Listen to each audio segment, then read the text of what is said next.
Okay, guys, we're going to do a quick energy pull for the next sign. This is smudge that's going towards you, so cleanse yourself online, virtually, I guess you could say. It cleanses and it's medicinal, so it also protects too as well. That's why I highly recommend smudging your house, saging your house. It clears the energy, and energy is everything, guys. This is what tarot is. It's all energy. Okay, so let's find out the next sign. So far we've done Aquarius and Virgo. Don't forget to crosswatch, guys, if you guys are dealing with any other sign. That way you can get a sense of what they're going through and how they're feeling. I know you guys saw Cancer, but this one flipped up first. Leo. Okay, Leo. Interesting how Leo came up right after Virgo. You guys should watch the Virgo reading. Okay, so this is for Leos. Leo is July 23rd to August 22nd. It's going to be an energy pull for this week. Okay. Don't forget to like, share, subscribe, guys. Alright, so we have the Four of Pentacles, the Devil, and the Ace of Wands in reverse. Yikes. I cannot predict the future, guys, because God gave us free will. Meaning, you guys could, today you go left, tomorrow you go right. And that would switch up the energy. So I'm not here to do that. I'm here to tell you that the energy that you're in, the energies that are surrounding you, so that you can get better insight, clarity, better idea what's going on, make better decisions, things like that, okay? Whoa, that one flew off. The Hermit. The Hermit flew off and fell on the ground. I highly suggest that you watch the Virgo reading, okay? Because they were strong in your reading. Or in their reading. You were strong in their reading. Okay. And we have one more spirit. Whoa, I don't even have to ask them. All right. The Sun and Virgo. Wow. Look at Virgo and the Sun. Okay, so let's push these up so we can get them all in here. Matter of fact, let me scoot them over a little bit. And we'll get to it. So the first card that we have is the Four of Pentacles. Pentacles are earth signs, which is Taurus, Virgo, and Capricorn energy. And fours are like on the tree of life are like merited deservingness, or like what we think in our human nature that we are entitled to, right? So we think that we know what we want. We think we know what's best for us. We don't. Okay, that's what this card is. So you can see right here, he's planted on these pentacles. He's planted so much. His feet are planted. It's above his head, and then he's holding that pentacle like this. He's not holding it like this. He's holding it like a ship's wheel, right? Like mine. This is where hanging on sometimes does more damage than just letting go. Look at his face.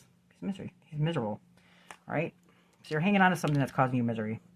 This is the Sun and Capricorn. Makes sense. This is Capricorn energy too. But this is the Lord of earthly power. So there's like possession, obsession. Don't want to let something go even when you know it's causing you misery. Control or conserving, holding on for dear life. Okay, so you're holding on to something that is causing you misery. Like I said, sometimes hanging on does more damage than letting go. I remember my son told me this one story. Like if you were a lifeguard, right, and somebody was drowning and you go out to save them and they're kicking and screaming and pulling you down with them, and now you're starting to drown with them, do you still hang on to them or do you let them go? Like when things are not good for us and they're basically killing us in the inside, you have to let go, okay? Otherwise you're going to drown with them. And then we have Devil energy. So this is Capricorn energy. So this, you could be dealing with a Capricorn, or just this is also like delving into things that we know are not good, that don't serve us, right? So anything that's done without love creates bad or evil, right? So here you can see kind of like the same depiction of Adam and Eve, right? And instead of them being at the tree or the angel above them, it's the devil. And the devil was once an angel, right? So this is where when you start to delve in things that are not serving you and you stay there, you start becoming him, okay? So not only that, but see, this is the illusion right here. You think that you're chained to this. You think like you can't change or you can't get better because he has you, you know, you as a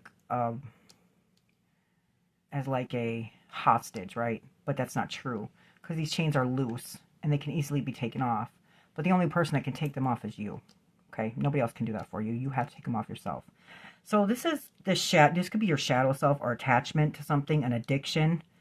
Right here, look at restriction, sexuality, or you learning the hard way, okay? The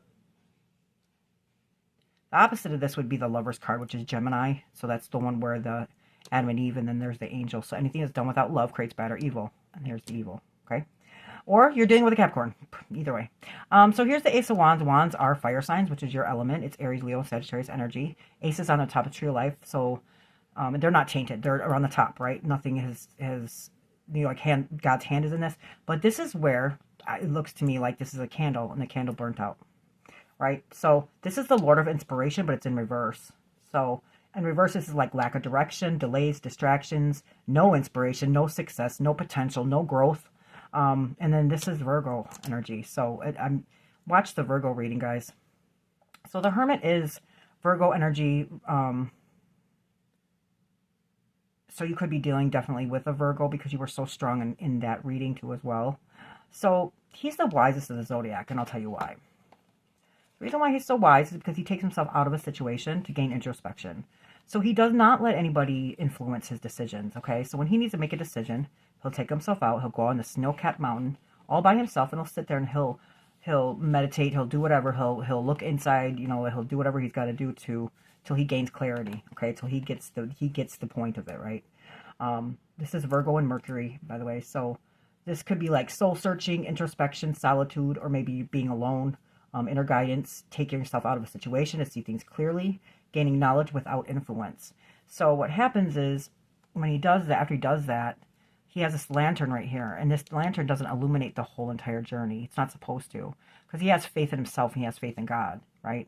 So he keeps moving. This lantern only lights up, illuminates the next few steps because he knows he has to keep moving forward no matter what, right? So this is the one that gives him the strength and the vitality to do that, as long as he keeps moving forward. And then this is the lantern, and inside is the Star of Solomon or David, and that wards off bad evil. So he is protected by God because he believes in that, and he believes in himself. Okay, and then we have the Sun, or you could just be dealing with Virgo. Then here's the Sun card, which I'm glad to see this here, but it's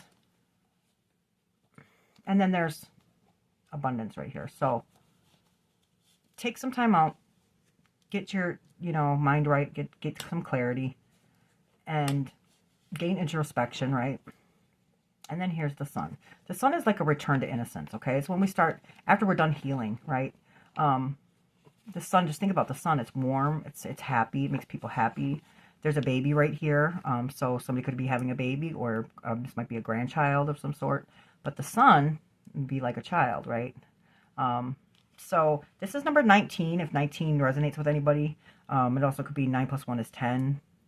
So 10 could be something, or maybe even a 1.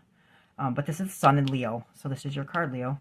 So there's positivity coming back, returning to innocence, joy, purity, fun, warmth, success, and vitality. So as soon as you let this go, you stop dwelling the things that do not serve you because it's not wanting to grow. You gain introspection of it. You'll get clarity. You'll get positivity, return to innocence, purity, fun, warmth, success. Okay, this is the 9 of Pentacles. So this is also a Virgo card. So the 9 of Pentacles is Earth signs, which is Taurus, Virgo, and Capricorn energy. And 9s are accumulation of its suit. It also represents Virgo. This is Virgo's card. So this is Venus in Virgo. So imagine Venus, the planet of love, in Virgo, right?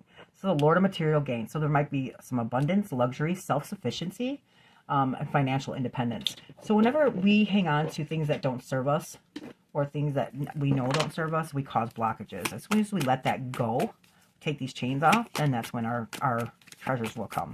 What messages do you have for Leo about their reading for this week? Don't forget to crosswatch, guys. Like, share, subscribe. My channel is very successful thanks to you guys. Queen of Wands, that's your card, Leo. And the Death card in reverse. So something is not over, or you're not closing a door that needs to be closed so another one can open. That's what I said. We create our own blockages, guys. The Emperor. So that's Aries energy. It's also your energy too as well. That's Wands. Aries is a fire sign, which is Wands. So that's Emperor. The Hermit again. Okay, so there's 2 guys here, maybe? 2 men here. Something's not over, but 2 men. We have the Knight of Pentacles, the Knight of Cups, and the King of Cups. Oh, wow. Okay, so there's a lot of guys here. What's going on here? It doesn't have to necessarily be guys. I mean, this could be uncles, fathers, but they are signifiers, if you will. So here's the Queen of Wands. There's you. Something isn't over, or you're not closing this door to all of this that needs to be closed. Look at this. These are all... Okay, so we have the Emperor, which is Aries. We have the Hermit, which is Virgo. We have the Knight of Pentacles, which is Virgo, the immature version of Virgo. The Knight of Cups, which is Cancer, Scorpio, Pisces. And the King of Cups. So there's a lot of people here. A lot. So this is where you got to let it go. Whether these are romantic or not, I'm not sure. But there's a lot of people here. There's a lot of energies here. Okay. A lot of energies in your energy will cloud your energy. And that's why you need to take yourself out of the situation. Okay. Let this go because it's not serving you. Right. Something's not growing. Anything that doesn't grow dies. Right. Gain introspection. Get that clarity back. And then you'll be successful. But this is the Queen of Wands. So this is expectations manifest. She's like the witch of the tarot. So she doesn't need the lion like Leo. It's a cat. That's how powerful she is. This is your element. This is your card. The Queen of Wands is fire signs, which is Aries, Leo, and Sagittarius energy. So every queen is specifically good at something, and hers is expectations manifest. So maybe social butterfly, because there's a lot of people here. Determination. And then this is the death card. So this is Scorpio energy. It's in reverse. So this is telling me that you're not letting something go. So the death card is change and transformation or an ending, right? So this is Scorpio energy. This is resisting to change. You don't want to change. Inner purging, delay to an ending, depression, or not an end. But this is like where when it's over, we need to close that door completely so that another one can open. Like I said, we cause the blockages in our lives, right? Okay, so then we have the Hermit again, or the Emperor, sorry. The Emperor is the father card of the tarot. So this is Aries energy. He's the leader. He's the boss, right? He's the one that leads the zodiac. But he's also considered the father card. And he is that for a reason. So this is Aries fire, authority figure, structure, logic over emotion, or mind over heart. So maybe they want you to think about, was this really smart for you to stop thinking with your heart, start thinking with your mind instead? Or they're telling you to be, like, the thing about the Emperor is that underneath all of this clothing, people wonder, why does he wear armor underneath? And he says, well, it's to protect me from my biggest threat. And what's that? Vulnerability. Well, okay, our fathers, yeah, they probably, my dad, I only saw him cry one time. So I get it. But we're humans and we need to be vulnerable. So they could be telling you that you either need to be vulnerable or you need to have logic over emotion and mind over heart, okay? And then here's the Hermit again. This is Virgo energy. I already went into that. This is, again, take yourself out, gain an introspection, or you could be dealing with a Virgo. The Knight of Pentacles. So Knights are fire and Pentacles are earth. So this is the solid one that's really slow. However, he's in reverse. So this is the not moving forward. If you wanted to know about the earth sign, this one is not moving forward. However, the cups that are here, that looks like it's moving forward. Because these are upright. You see, this is upright, and this is the King of Cups. So you could be dealing with a Scorpio, because this is Scorpio's card, or it could also just be any water sign, which is Cancer, Scorpio, and Pisces. But this is the Knight of Cups, so he's offering a cup, like that's a cup of love. His cup, like he's like, here's my cup, right? His emotions. And then here's the King of Cups right after that. So, and then this is also the Scorpio card. So the Knight of Pentacles, let's go backwards a little bit because I jumped ahead a little bit just so we can get a better idea of what's going on. So the Knight of Pentacles is, like I said, they're movement, but they're just like the slowest of all the knights, right? But they're solid. But in the reverse, this is telling me, because these are horses, it's telling me that this is not moving forward. So if you were wondering about these people, this is not moving forward, okay? But the Knight of Cups and the King of Cups are upright, so that is moving forward. They have, the Knight of Cups is right here, right after the Knight of Pentacles, and he's upright, and he has his cup, and he's offering that cup. The horse is in movement, right? And then here's the King of Cups. And you got this in your other reading, too, as well. If you watch your other reading from last week, this is the same reading, so you have to be dealing with water sign. But this in particular is Scorpio, so you could be dealing with a Scorpio because this is also Scorpio, and it's not over. See that? So this is Neptune and Scorpio. So he's drawn to a higher purpose. So control of emotions, attainment, success, loyalty, compassion. Look at, so that's right underneath the Sun card, right? So he could be your baby father, maybe. He could be your baby daddy, maybe. Or he could also be, you might have a child with him, or you might in the future have a child with him. But he's loyal. His compassion stays open-minded at all times to help with emotional and spiritual growth. So his whole key phrase is drawn to a higher purpose, right? So it looks like the water signs are moving forward. It doesn't look so good for the Pentacles, although, you know, it's your decision, guys. It's your... I don't know what this Emperor is doing here, if you're dealing with an Aries, or if this is your energy, or this is some like a father figure in your life, or maybe a father wound, why all these people are here. You need to dig deep and find out what it is that you need to let go of, that's causing, that you know isn't serving you, that's not letting you grow. Okay, get introspection, guys, and then you'll be like the return to innocence. It's like where we get back to our core of who we are when we're first, like before life got to us. Okay, Leo, this is your reading for this week. Don't forget to like, share, subscribe, guys. Thanks so much for watching. Love and light.